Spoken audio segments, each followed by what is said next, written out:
பாடல் பிறந்த கதையிலே இன்றைக்கு நாம் பார்க்க இருக்கிற பாடல், என் மீட்பர் உயிரோடு இருக்கையிலே எனக்கென்ன குறையுண்டு நீ சொல் மனமே. அதிலும் இந்த பாடல் வரிகளில் கவலைகள் தீர்ப்பார், கண்ணீர் துடைப்பார், கடைசி மட்டும் கைவிடாதிருப்பார் என்ற வரிகள் இருதயத்தை தொடக்கூடியவை. இந்த பாடலை இயற்றியவர்தான் ஞா சாமுவேல் என்பவர்கள். இவர் ஒரு வேத நிபுணர் என்றும் தமிழ் மொழி மீது மிகுந்த பற்று வைத்தவர் என்றும் சொல்லப்படுகிறது.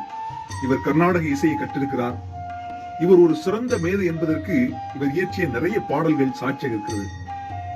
இந்த போதகர் சாமுவேல் தரங்கம்பாடி மற்றும் பெங்களூருவிலே அவர் இறையியல் கல்லூரிகளில் பேராசிரியராக பணிபுரிந்தார் என்று அவருடைய சரித்திரம் கூறுகிறது.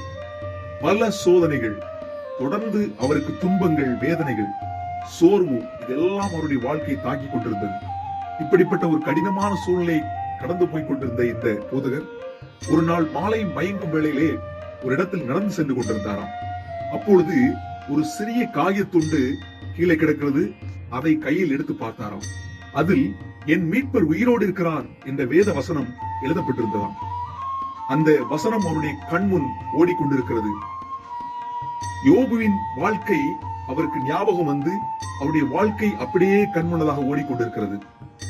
யோபு கடந்து வந்த பாடுகள், அவர் அனுபவித்த வேதனைகள், அதையெல்லாம் தன்னுடைய வாழ்க்கையோடு ஒப்பிட்டு பார்க்கிறார்.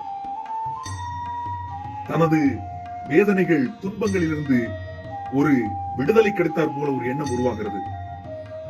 இந்த வசனம் அவருடைய வாழ்க்கையில் ஒரு பெரிய மாற்றத்தை ஏற்படுத்தி அந்த யோபுவினுடைய வாழ்க்கை போராட்டத்தை கண்முன் கொண்டு வந்து அவர் தன்னுடைய போராட்டத்தினின்று வெற்றி பெறுவதற்கு ஒரு புத்துணர்ச்சியையும் தெம்பையும் அவர் பெற்றுக் கொண்டாராம்.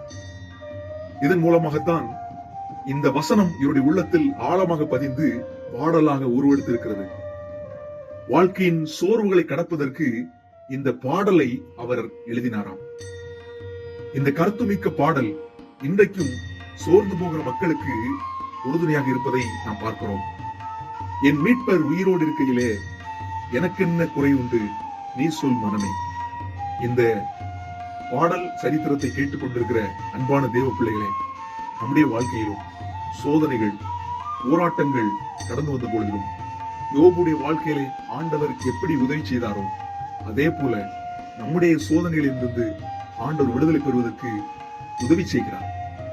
இந்த ஞா சாமுவேல் என்பவர் இதை போன்று பல பாடல்களை இயற்றியுள்ளாராம். அதிலும் குறிப்பாக குணப்படு பாவி என்ற ஒரு பாடல், அதுவும் ஒரு பிரபலமான பாடலாக பேசப்படுகிறது.